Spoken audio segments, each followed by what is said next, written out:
O Porquê Entrevista recebe hoje Hamilton Pereira, figura histórica da política de Sorocaba. Ele é liderança metalúrgica desde os anos 80, época da remodelação do movimento sindical em Sorocaba. Em 1992, Hamilton quase foi eleito prefeito de Sorocaba. Na sequência, foi eleito 5 vezes consecutivas deputado estadual representando a região de Sorocaba. Em todas as vezes foi eleito pelo Partido dos Trabalhadores. Em primeiro lugar, obrigado por atender o nosso convite, Hamilton. Eu que agradeço, Paulo Andrade. Eu agradeço, aliás, esse espaço do Porquê Entrevista, né? Segunda vez que eu me lembre que nós estamos numa entrevista com o Porquê Entrevista, para podermos falar das coisas do momento, da conjuntura, enfim, não é? E da política em geral, até da geopolítica, que hoje está muito em moda, porque não existe mais nenhuma decisão política isolada no mundo, né? Uma sociedade globalizada, geralmente você tem também interferências externas de outros países, até nas eleições internas de um país. Hamilton, nosso objetivo principal hoje com esta entrevista é obter a sua opinião e também seus esclarecimentos sobre algumas questões como você vê o PT no cenário municipal, estadual e nacional atualmente, como que você vê o processo interno de eleições do partido que acontece agora em julho, né? Estamos às vésperas dele. A primeira pergunta que eu te faço é a seguinte: o PT entra nessa eleição interna num momento difícil para o país, difícil para o Lula. A popularidade do Lula não está alta, pode-se dizer que a popularidade dele está em baixa até. E para você, por que essa popularidade em baixa? E qual a importância do envolvimento do próprio presidente Lula numa eleição partidária interna? Bom, primeiro, uma pergunta muito pertinente, né? Todos nós estamos acompanhando as pesquisas de opinião. Precisamos reconhecer que, no momento, o sistema de comunicação como um todo, não só as grandes mídias, mas, sobretudo, as redes sociais, elas repercutem muito aquilo que entrou na política como um conteúdo que parece que veio para ficar, que são as fake news, né? As mentiras que são contadas e reproduzidas a exaustão, né, por robôs cibernéticos e por pessoas do senso comum que acham engraçadinho o TikToker e tal, né? Haja visto o prefeito de Sorocaba, um prefeito do TikToker e tal, das mentiras, das fake news, enfim. E isso é uma coisa, assim, recorrente contra o governo Lula, contra o governo do PT, e contra todas as medidas sociais de inclusão, de distribuição de renda, de geração de emprego, enfim, é uma onda difícil de ser vencida apenas pelo presidente. Ele depende muito da participação da militância, da participação dos filiados, é por isso que agora nós estamos caminhando, inclusive, para um PED, que é o processo de eleição direta do partido. O partido tem esse processo desde os anos 90, e é um processo que envolve todos os filiados do partido. A corrente do Lula, que é a CNB, Construindo o Novo Brasil, inclusive, ela concorre à liderança do partido no âmbito nacional. Qual a importância desse envolvimento pessoal do Lula nessa disputa interna do partido? O Lula tem um envolvimento pessoal, né? Na realidade, quando termina o ciclo dos governos Fernando Henrique Cardoso, e Lula se elege em 2002, surge esse movimento por dentro do PT chamado CNB, Construindo um Novo Brasil, porque nós estávamos saindo de um período de neoliberalismo, das privatizações, né, que era uma coisa do Fernando Henrique Cardoso, do Mário Covas lá atrás, e depois do próprio Geraldo Alckmin no governo do Estado de São Paulo e dos governos do PSDB pelo Brasil afora. Então surge um novo movimento, Construindo um Novo Brasil. Lula lidera esse movimento a partir de 2002, 2003 já governando o Brasil, e isso cria também uma militância, né, no sentido de criar aquele caldo de reconstruir o Brasil com políticas sociais, políticas de inclusão, de humanização, de uma forma geral, do Estado e da política, colocando a serviço da população sobretudo dos mais pobres, dos mais necessitados, enfim. Então, a CNB surge ali, naquele momento, e depois vai hegemonizando o partido, porque era a maioria que tinha essa vontade, né, de reconstruir o Brasil com novas políticas, um novo Estado, um Estado brasileiro de inclusão e de dar cidadania para as pessoas. E até hoje a CNB é a corrente, sem dúvida nenhuma, do presidente Lula e a corrente mais forte dentro do Partido dos Trabalhadores. Hamilton, voltando um pouco à questão da popularidade em baixa do presidente Lula, um dos fatores é o escândalo, né, do INSS, né? As fraudes nos benefícios de aposentados, de pensionistas. Recentemente, isso só muito recentemente, após isso já ter circulado em vários meios, já ter formado opiniões a respeito de uma suposta culpa do presidente Lula, somente muito recentemente o presidente Lula falou que o erro no governo dele foi falha na comunicação. Demorou-se a explicar como e quando esse escândalo começou, quando a fraude, quando o desvio realmente começou. Agora, qual que é a sua opinião sobre essa admissão de culpa em relação, pelo menos, à demora em explicar um fator que já estava gerando uma opinião bastante contrária ao mandato do presidente Lula? Sim. Tem um amigo meu que tem uma frase muito interessante, diz que inimigos não mandam flores, né?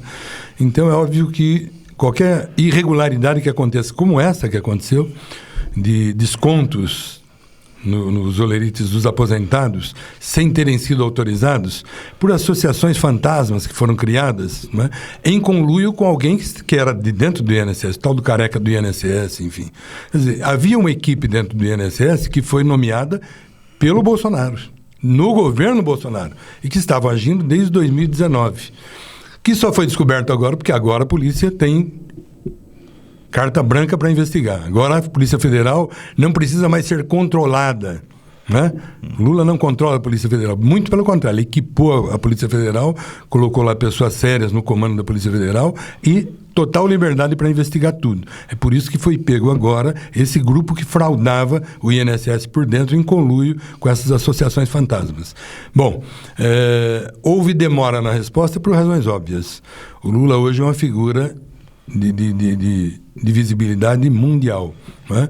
O Lula faz muitas viagens, recentemente esteve no Japão, no Vietnã, na China, abrindo novos mercados, né, para o Brasil, na indústria automobilística, na indústria da tecnologia de ponta, enfim, trazendo muitos recursos e empregos para cá, como é o caso da Toyota, onde ele levou, inclusive, o nosso presidente do sindicato aqui, Leandro Soares, né, que é uma das figuras mais importantes hoje de visibilidade na nossa região por conta desse respeito que ganhou do presidente Lula, que o leva nas viagens para trazermos recursos aqui para a nossa região. Bom, o Lula tem que cuidar da geopolítica. É uma das figuras mais importantes hoje no G7, no G20, na ONU e nos BRICS, né? Com China, com Índia, com Emirados Árabes, enfim. E o Brasil tem um papel de ponta aí, onde a própria Dilma Rousseff, ex-presidente do Brasil, hoje preside o Banco dos BRICS. Bom, o Lula não tem condições de, fazendo uma governança global, de repente dar resposta às coisas que estão acontecendo internamente aqui, quando os responsáveis pelo INSS, esses sim, nomeados por ele, descobriram isso, chamaram a Polícia Federal para investigar, a Polícia Federal pegou o tal do careca do INSS, pessoas de proa e de confiança do Bolsonaro, que tinham que ser expurgadas mesmo, né? Estavam lá para praticar corrupção e estão sendo punidas exemplarmente, finalmente. Agora, a comunicação deixa a desejar, né? Enquanto o presidente está exercendo a sua governança, a comunicação tem que estar sempre muito atenta e em sintonia fina com ministros, com as empresas estatais, as empresas ligadas ao governo, enfim, e coordenadas pelo Estado. A comunicação falhou, demorou e convenhamos, hoje se espera muito do presidente Lula. Tudo ele tem que responder. Ele tem que ser o presidente, ele tem que ser o comunicador, ele tem que ser o marqueteiro do próprio governo, enfim, né? Está faltando aí um sentido de conjunto. Eu acho que é nisso que nós vamos chegar agora, com o PED que vai haver, processo de eleição direta no PT. Isso acontece desde 90, eu acho que, imagino eu que o PT seja o único partido que faça uma eleição direta onde cada filiado, cada filiada tem direito de votar para a direção nacional, direção dos estados, direção dos municípios, né, de forma direta, em voto secreto, né, que depois apurado vai determinar quem foram os dirigentes, as dirigentes eleitas para governar o partido durante esse período. Nós teremos um PED agora, no próximo dia 6 de julho, é um domingo, das 8 às 5 da tarde. Aqui em Sorocaba vai acontecer ali na sede do PT, na Rua Augusto Franco, 171. Nós vamos ter uma votação das 8 às 5 da tarde, como eu disse, né, onde os eleitores irão votar para presidente nacional do partido e para a chapa nacional, que vai dirigir o partido no processo eleitoral de 2026. Nós vamos ter uma eleição para a renovação da direção estadual, né, com o presidente estadual Kiko Seleguin e uma chapa estadual que acompanha o presidente, enfim, né, e que vão dirigir o partido no PT, aqui no estado de São Paulo, o partido mais importante do Brasil em se tratando de uma eleição com a importância que nós teremos em 2026. Agora, Hamilton, antes da gente entrar especificamente no PED, do PT, eu queria emendar uma outra pergunta. Você mencionou agora há pouco a participação do presidente dos Sindicatos Metalúrgicos de Sorocaba e região, Leandro Soares, na comitiva do presidente Lula numa viagem internacional. A gente tem que lembrar também que, recentemente, o presidente Lula esteve 2 vezes em Sorocaba, né? O que demonstra uma atenção ao município de Sorocaba e também um prestígio das pessoas que convenceram o Lula a vir para cá, integrantes do próprio partido do PT, né? Agora, ainda assim, como que a esquerda em Sorocaba consegue se expressar numa região que é nitidamente conservadora?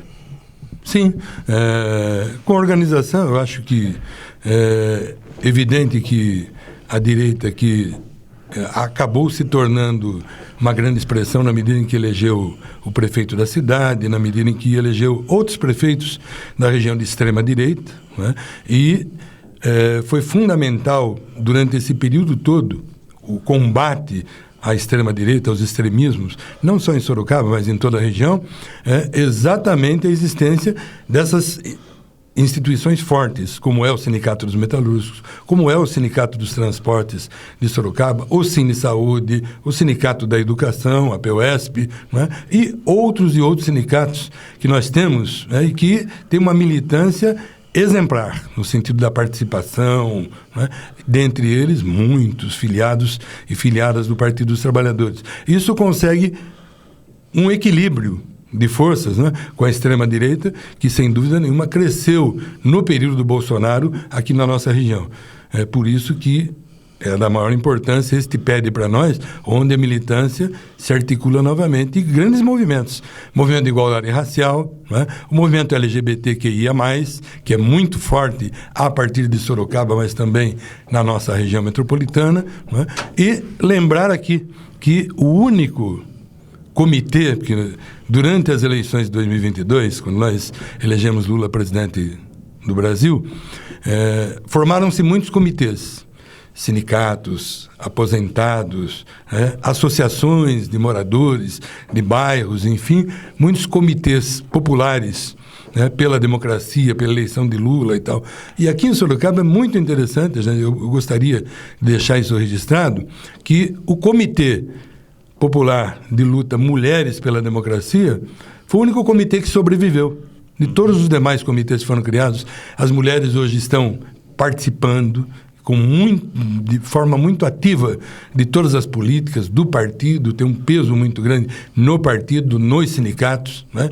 Aqui mesmo, ao lado dos sindicatos metalúrgicos, nós temos o sindicato da confecção, né, que é majoritariamente mulheres. E nós temos uma pessoa que foi, a Márcia Viana, que foi presidenta daquele sindicato, que hoje é expressão nacional, né? Movimento de mulheres da CUT em nível nacional, né? Então, eu acho que esses movimentos hoje se juntam, se unem, se fundem numa luta para a gente retomar um espaço que sempre foi do movimento progressista, do movimento de esquerda, em Sorocaba, que é uma cidade de raiz operária.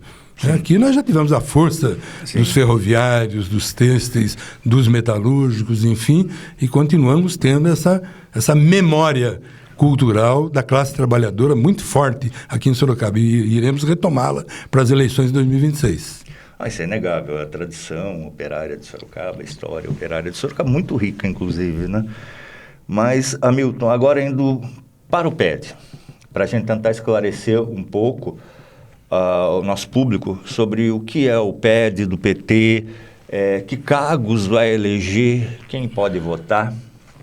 Então, vamos lá, por partes. São quantos filiados no PT de Sorocaba? Hoje, o PT de Sorocaba tem aproximadamente 2.300 filiados e filiadas. Né? Filiados. Exatamente. A ideia, nós estamos fazendo um esforço agora de convidar todo mundo, estamos num mutirão, né? Não só eu, outros dirigentes, ligando para as pessoas, lembrando do PED, falando da importância de participação. Todos têm direito a voto? Todos têm direito a voto. Independente de estar em dia com Não precisa estar em dia com o partido, até porque o objetivo do PED é fazer com que as pessoas participem, não é? Em todos os níveis, de todos os movimentos e tal, não é arrecadar. O objetivo não é arrecadar, mas é fazer com que as pessoas efetivamente tenham uma participação, porque ao participar do processo de eleição direta interna do PT em voto secreto, democraticamente, você coloca toda essa diversidade que o PT se tornou, de todos os movimentos, em movimento, né? Para que a gente possa ir criando esse caldo, essa força que vai resultar em 2026 numa eleição das mais importantes, não só para presidente da República, mas também para governador do Estado, para deputados estaduais, deputados federais. Precisamos recuperar a nossa cadeira estadual, que nós, modéstia à parte, honramos durante 20 anos, 5 mandatos na Assembleia Legislativa. E é por isso que nós estamos, inclusive, chamando essa geração nova a participar da política e tal, para a gente conseguir representantes com peso político e organizados e prestigiados, como é o caso do Leandro Soares, aqui do Sindicato dos Metalúrgicos, que o Lula chama agora para as viagens internacionais, inclusive. Que dia vai ser o PED? Que cargos os filiados vão eleger dentro do partido? Nós teremos a eleição, o PED, o processo de eleição direta do PT, aqui em Sorocaba, na sede do Partido dos Trabalhadores, na Rua Augusto Franco, dia 6 de julho. Dia 6 de julho é um domingo, das 8 da manhã às 5 da tarde. Né? Todo filiado, toda filiada tem direito ao voto, independentemente da sua situação financeira dentro do partido. Como disse, o objetivo não é arrecadar, mas é dar a oportunidade que todos possam debater, escolher. E uma novidade, né? Essa diversidade toda do PT levou a um PED onde temos uma participação excepcional. Primeira questão dos cargos. Não vai ser só presidente municipal, estadual e nacional. Vão ser todos os cargos dos diretórios do PT. É isso mesmo? Esclarece para a gente. Não, isso mesmo. Mas os filiados votam, né, num presidente nacional, num presidente estadual, num presidente municipal ou presidenta, né? Presidenta municipal. É o caso nosso aqui, Yara Bernardi. Depois de 45 anos, ela é afiliada número 1. Né?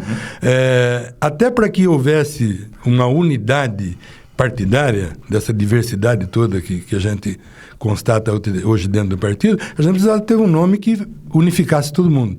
E nada mais apropriado do que um nome que unifica todos, que é um consenso dentro do partido, que é a companheira Yara Bernardi, né? Vereadora, já foi deputada federal, ao tempo em que eu era deputado estadual, um consenso que uniu todas as forças dentro do partido em Sorocaba. Então, nós vamos eleger um presidente nacional e uma chapa nacional. A chapa nacional são os membros do diretório que vão ajudar o presidente nacional a dirigir o partido nesse próximo período. Nós teremos a eleição do presidente estadual e, consequentemente, de uma chapa estadual que também, né, depois os cargos tesoureiro, secretário de comunicação, secretário da juventude, secretário da igualdade racial será escolhido dentro dessa chapa, né? E municipal, mesma coisa. Eu, por exemplo, estou dentro da chapa do diretório municipal, junto com a companheira Yara Bernardi, né? E outras companheiras e companheiros. Já tem um cargo definido seu? Não ainda, porque os cargos vão se definir depois. Eleito o presidente, né? Eleito o presidente junto com o diretório, a gente senta depois no diretório democraticamente, vamos ver quem que assume. Geralmente, para mim, tem sempre sido destinado à questão da formação, por uma questão lógica, né? Eu fui dirigente do Sindicato dos Metalúrgicos de Sorocaba e fui secretário de formação desse sindicato. Fui dirigente da CUT Regional Interior 1, fui secretário de formação da CUT, fui secretário de formação do PT. Enfim, sempre trabalhando na Assembleia Legislativa por conta da minha origem sindical. Eu presidi por 3 vezes a Comissão de Relações do Trabalho na Assembleia Legislativa e por 2 mandatos o Conselho de Ética da Assembleia Legislativa. Então, por uma questão até de democratizar mesmo o debate sobre os cargos, primeiro a gente elege a presidenta, no caso de Sorocaba, a Yara Bernardi, o diretório, e depois o diretório escolhe os cargos. Perfeito, entendido, Hamilton. Agora, como eu falei, vamos por etapa geográfica aí. Então, você já revelou que Sorocaba já é um consenso. Perfeito. O nome é da vereadora Yara Bernardi, né? Agora, no âmbito estadual, aliás, antes disso, os filiados de Sorocaba eles vão votar para presidente local, estadual e nacional. Perfeito, né? Perfeito. É isso. Então, local tem um consenso em torno do nome da Yara. Estadual, como é que está a disputa? PT do Estado de São Paulo. PT do Estado de São Paulo. Nós da CNB, Construindo o Novo Brasil, estamos com o Kiko Seleguin. Kiko Seleguin hoje é um deputado federal, ele já foi prefeito de Franco da Rocha. Hoje é deputado federal e preside atualmente o PT. Nós estamos, na realidade, apostando na reeleição do Kiko, porque o Kiko reorganizou o partido, inclusive num momento muito importante, porque ele foi eleito em 2022, né? Exerceu o primeiro mandato, inclusive conduzindo a campanha do presidente Lula aqui em São Paulo, né? E agora nós estamos apostando na reeleição do Kiko Seleguin, né? Com um diretório também, uma chapa que representa a CNB, Construindo um Novo Brasil. E todos os filiados, como você bem ressaltou, votarão para presidente nacional e chapa por diretório nacional. Presidente estadual, que nós estamos defendendo o Kiko Seleguin, né? Número 380. Há um detalhe interessante. Todos os candidatos à presidência da CNB levam o final 80. Como que está a disputa para o Diretório Nacional do PT? Quantas são as chapas? Perfeito. Diretório Nacional são 8 chapas. 8 chapas. 8 candidatos a presidente.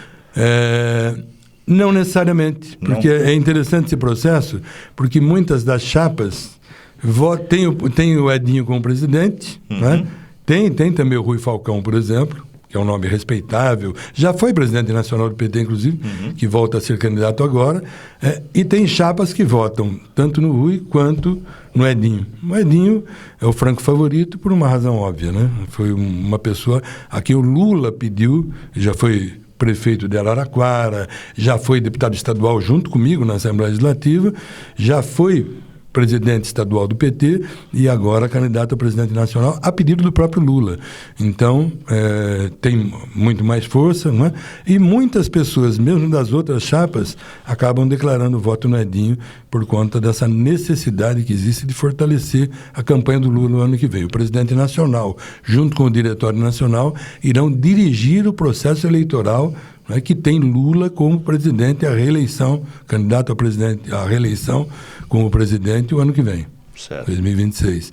Então, mesmo as demais chapas, né, muitas das correntes votam no próprio Edinho. Então, o Edinho é o candidato da CNB. Isso. Que é a chapa nacional. Nacional. Perfeito. Que é a chapa do presidente Lula. Exatamente. Tá. Há um risco, por exemplo, do presidente Lula perder essa liderança nacional dentro do PT? Nenhuma, né? Nós sabemos que o Lula, mesmo antes de se tornar presidente da República pela primeira vez, eleito em 2002, o Lula sempre se tornou, né, pela figura expressiva que ele representa, pelo carisma, enfim, ele acabou se tornando maior do que o partido. E é sempre um esforço nosso todo, de toda a militância, para que o partido se torne do mesmo tamanho que o presidente da República.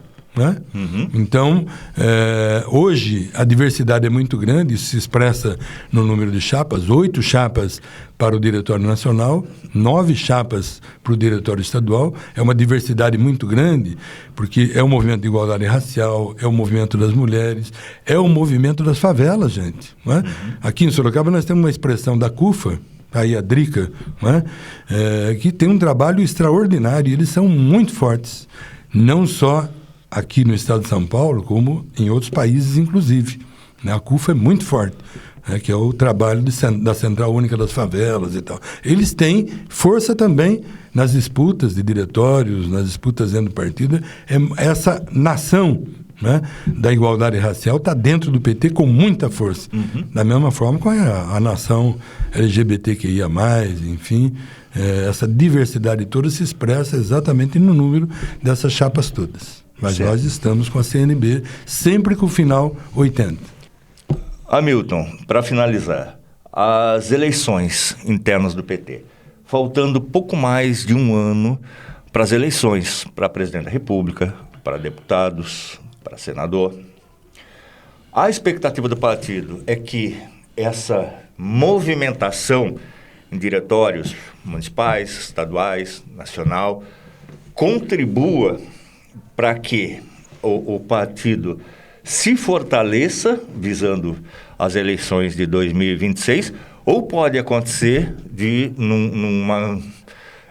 numa disputa muito acirrada, o partido acabar chegando enfraquecido para a eleição no próximo ano?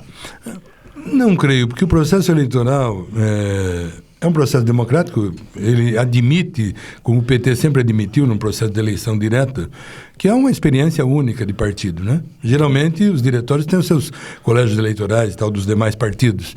No PT não. No PT vota o filiado que esteja que se filiou espontaneamente, né? Votam todos e todas. Todos os movimentos sociais que estão filiados ao Partido dos Trabalhadores têm direito ao voto direto, secreto, e não existe porque, terminando os debates até acalorados que existem, tivemos recentemente aqui um debate das chapas aqui no PT de Sorocaba, não é? Todos os candidatos, todos os representantes das chapas estiveram aqui, das mais diversas correntes e tal, mas todos são unânimes também em afirmar, olha, estamos aqui expressando as nossas ideias, não tem ninguém aqui que seja contra o governo Lula, que seja crítico no sentido de achar que o governo Lula já deu... Não, todos aqui apoiamos, né? E estamos expressando qual é o caminho que cada corrente entende que seja melhor para o PT. Daqui para frente, as eleições, não só as eleições, mas daqui para frente para a vida partidária, a vida orgânica do partido. Mas, terminadas as eleições, conferidos os votos, estaremos todos juntos. Isso é uma unanimidade dentro do partido, né? Então, para você, o PED só traz elementos positivos e fortalece o partido. Não há receio em relação a isso. Melhora o partido para 2026. O processo mais democrático que existe é este, em que todos os filiados votem, não apenas membros do diretório, membros das executivas, não. Ele unifica o partido e unifica toda essa diversidade. Todos esses movimentos que eu já mencionei aqui, todos os sindicatos, todos aqueles que apostam num Brasil democrático, num Brasil soberano e num Brasil de inclusão e de aceitação das diferenças, gente. Chega de exclusão, sabe? Chega de perseguição àqueles que pensam diferente. No PT, não. No PT a gente respeita todos que pensam diferentemente. E eu quero dizer que a CNB... ela é aberta a todos, tanto é que é construindo um novo Brasil de participação, de acolhimento, de solidariedade, e para isso nós temos que chamar a todos e todas para esse processo. Portanto, votando sempre naqueles números que terminam com 80. Edinho, presidente nacional, número 180, chapa 280, que é a chapa derrotar a extrema-direita e avançar, depois presidente estadual, número 380, Kiko Seleguin, que é a chapa CNB do presidente Lula aqui no estado de São Paulo, e depois a chapa 480, que é Yara Bernardi, presidenta municipal, com a chapa também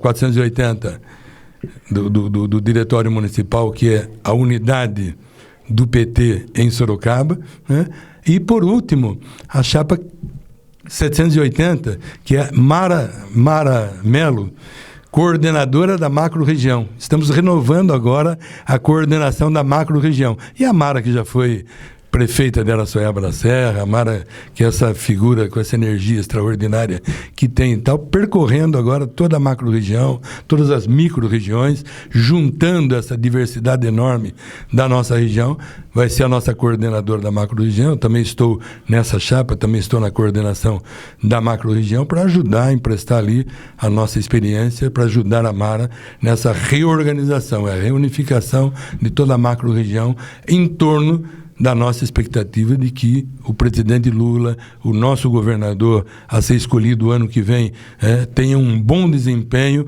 Em cada município também as pessoas se envolvam com essa campanha para que a gente derrote a extrema-direita e coloque para o Brasil um governo democrático, que abraça a todos e todas, que inclui e distribui renda, empregos de qualidade, enfim. É para isso que existe o PED, processo de eleição direta dentro do Partido dos Trabalhadores. E o Porquê Entrevista fica por aqui. Conversamos hoje com Hamilton Pereira. Hamilton, liderança política histórica de Sorocaba, atualmente diretor da Associação dos Metalúrgicos Aposentados de Sorocaba e Região. Ele conversou com a gente para explicar um pouquinho sobre como que está o cenário político para o PT no município, no estado, nacionalmente, na visão dele, e também sobre o processo interno de eleição partidária que acontece agora em julho. Nós agradecemos a vocês, agradecemos principalmente ao Hamilton Pereira. Eu sou o Paulo Andrade, Portal Porquê Entrevista. Fica por aqui, até a próxima. Gratidão ao Portal Porquê. Obrigado. Valeu, amigo.